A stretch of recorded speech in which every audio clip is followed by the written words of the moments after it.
The year is 476 AD. Imagine a world where the lights suddenly go out.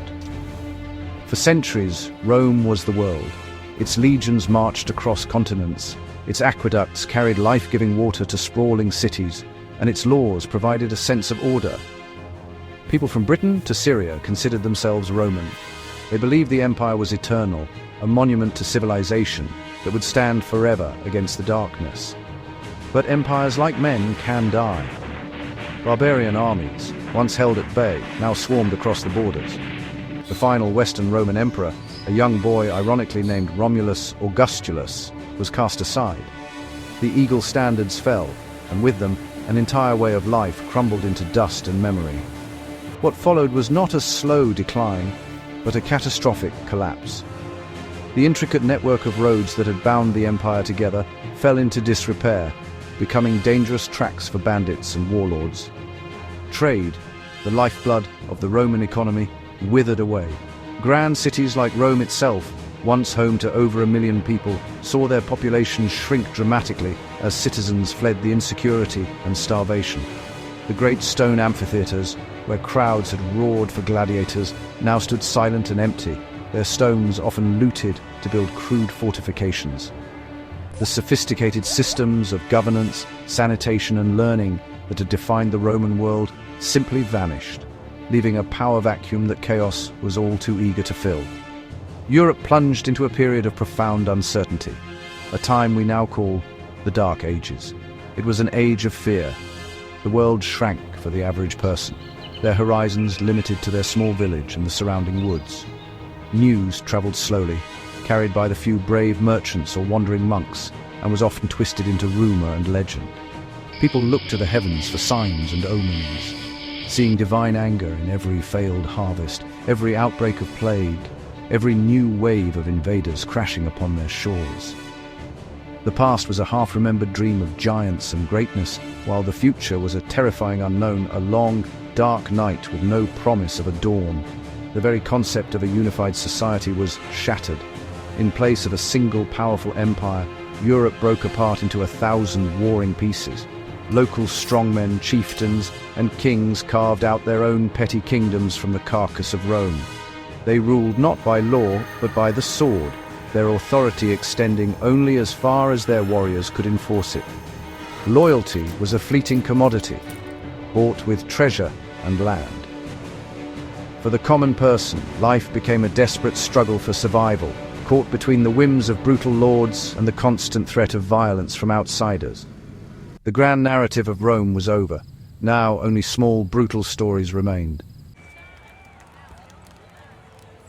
Daily life in the Dark Ages was a relentless battle against the elements and against fellow men. The sophisticated agricultural techniques of the Romans were largely forgotten, replaced by subsistence farming that was dangerously dependent on the weather.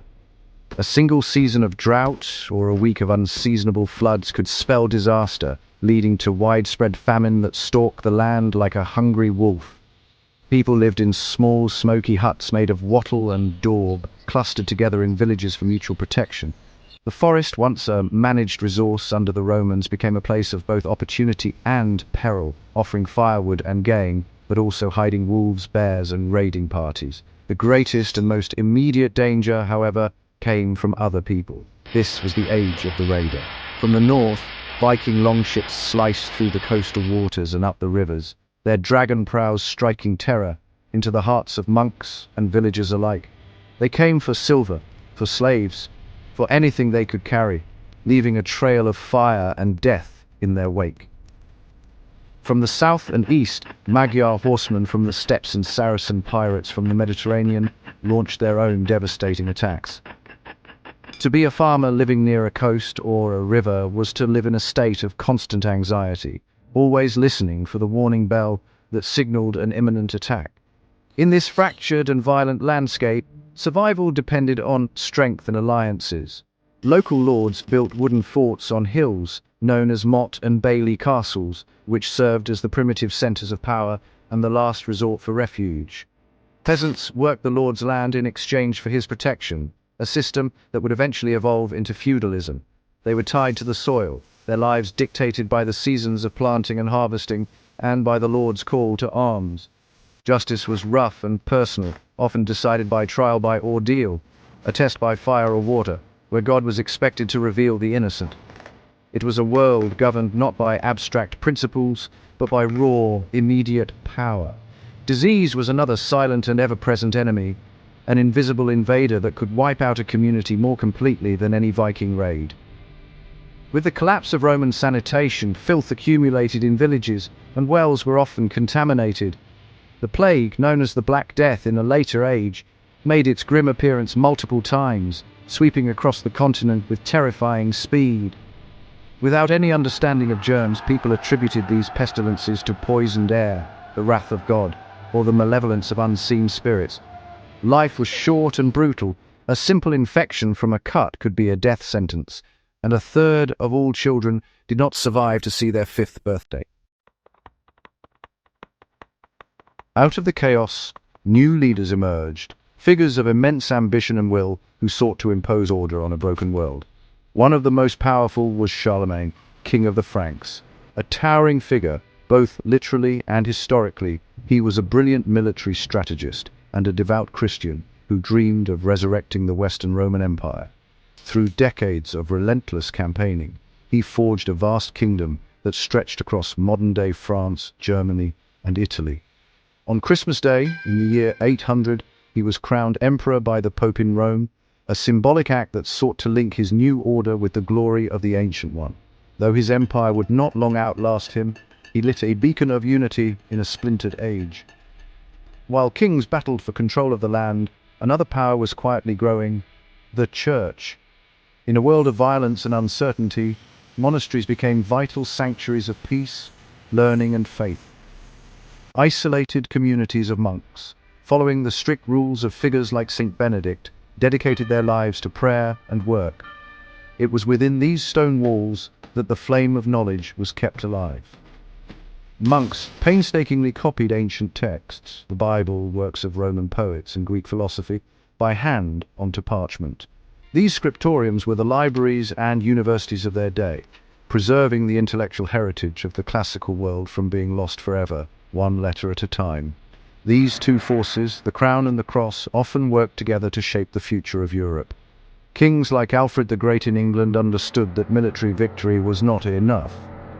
After driving back the Viking invaders, Alfred initiated a remarkable program to revive learning and literacy among his people. He personally translated important Latin texts into Old English so that his subjects could read them. He established schools and reformed the law, laying the foundations for a unified English kingdom. These rulers recognized that true power lay not just in swords and castles, but in shared culture, faith, and knowledge, binding their people together with a common identity. Other figures left their mark through faith and exploration. Irish monks, renowned for their piety and scholarship, became fearless missionaries. They sailed in small, flimsy boats called curraghs across the treacherous North Atlantic, establishing monasteries in remote places like Scotland, Iceland, and perhaps even further. Figures like St. Patrick in Ireland and St. Boniface in Germany converted pagan tribes to Christianity, not just changing their beliefs, but also introducing them to Roman literacy and a connection to the wider Christian world. They were spiritual pioneers, mapping out a new religious and cultural geography for Europe, while kings were mapping it with their swords. Beneath the surface of war and survival, the Dark Ages were filled with secrets and discoveries that hinted at a changing world. In the workshops of alchemists, mysterious figures worked in secret, mixing strange substances in their quest for the philosopher's stone, a mythical substance said to turn lead into gold and grant eternal life. While their ultimate goal was fantasy, their experiments laid the groundwork for the modern science of chemistry. They were among the first to systematically observe, measure, and record chemical reactions. Hidden in their cryptic formulas and strange symbols were the first tentative steps away from pure superstition and toward empirical investigation, a quiet revolution happening in smoky cellars. Mysteries were also being unearthed from the ground itself. As people plowed their fields or dug foundations for new churches, they often stumbled upon the remnants of the Roman world. They found intricate mosaics, headless statues of forgotten gods, and caches of gold coins bearing the profiles of long-dead emperors. Unable to comprehend the society that had created such marvels, they often attributed them to giants or magicians. Yet these discoveries were powerful reminders of a lost golden age. They sparked curiosity and a dawning realization that the world had not always been as it was, planting seeds of inspiration that would blossom into the Renaissance centuries later. Resilience and innovation could be found in the most unexpected places. In the face of constant raids, communities developed new forms of defense, leading to the evolution of the stone castle. Farmers, through trial and error, developed the heavy plough, which could turn the dense, clay-rich soil of northern Europe, and the three-field system of crop rotation, dramatically increasing food production. These were not glamorous breakthroughs, but practical solutions to desperate problems. They slowly but surely created a surplus of food, which freed people from farm labor and allowed for the growth of towns, trade, and specialized crafts, rebuilding the European economy from the ground up. The long, dark night eventually began to recede, giving way to the first glimmers of a new dawn. The struggles of the Dark Ages had inadvertently forged a new European identity, one built not on the singular power of Rome, but on a dynamic interplay of kingdoms, a common Christian faith, and a shared memory. The very chaos that had shattered the old world had created the space for something new to grow. The period was not just an end, but a violent, messy, and necessary beginning. The foundations for the great cathedrals, the first universities, and the powerful nations of the modern world were laid not in times of peace, but here, in the crucible of the Dark Ages.